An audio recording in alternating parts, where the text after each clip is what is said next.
Com'è la situazione dal vostro osservatorio?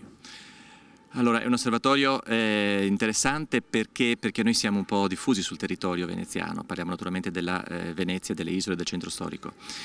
E la situazione è meravigliosa da un certo punto di vista, ma è terribile dall'altro. Meravigliosa perché Venezia ha pochissime persone, è una Venezia bellissima, tra l'altro c'è pure il bel tempo in questi giorni, quindi una Venezia vivibilissima. Dico vivibilissima perché a parte appunto le restrizioni dovute ai cinema, ai musei, alcune chiese, ma è una città veramente piacevole da vivere. Il problema, cioè l'altro lato della medaglia, è che per noi e per il comparto del turismo in genere è una città che non dà più lavoro. Di quanto è calato il volume d'affari? Il mio è calato in modo totale perché le prossime settimane ho avuto tutte cancellazioni.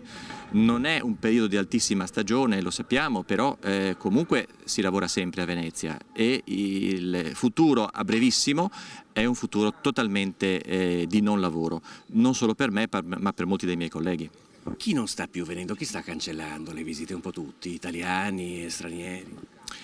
Stanno cancellando un po' tutti sia dall'Italia anche, ma soprattutto dall'estero. Io credo che si sia ingenerata un po' una psicosi che va oltre proprio i dati sostanziali, cioè che in Italia sia rischioso venire, quindi alcuni paesi hanno sconsigliato l'Italia, lo sappiamo, lo leggiamo, e questo però va oltre appunto, dicevo, i dati veri, perché guardiamoci attorno, ci sono poche persone ma nessuno ha la mascherina.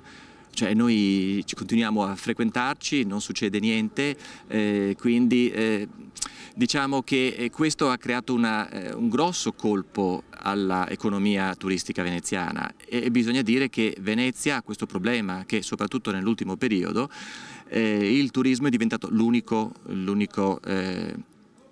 industria di questa città e se manca questo crolla un po' l'economia della città.